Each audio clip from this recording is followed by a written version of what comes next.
चुराने लगे जरा जरा पास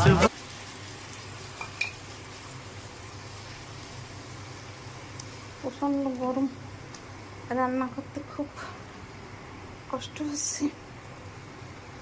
1 টেবিল চামচ তেল দিয়ে দিচ্ছি।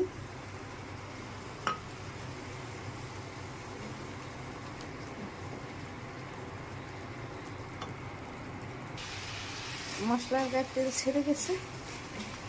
এইভাবে মাখা মাখা করে মাছ দিয়ে দিলাম। তপসী মাছ রান্না করে একদিন খেয়ে দেখবেন, খেতে সেই স্বাদ।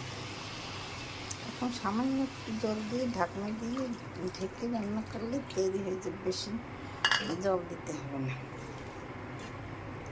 একটু সময় পরে আমার রান্না তৈরি হয়ে যাবে।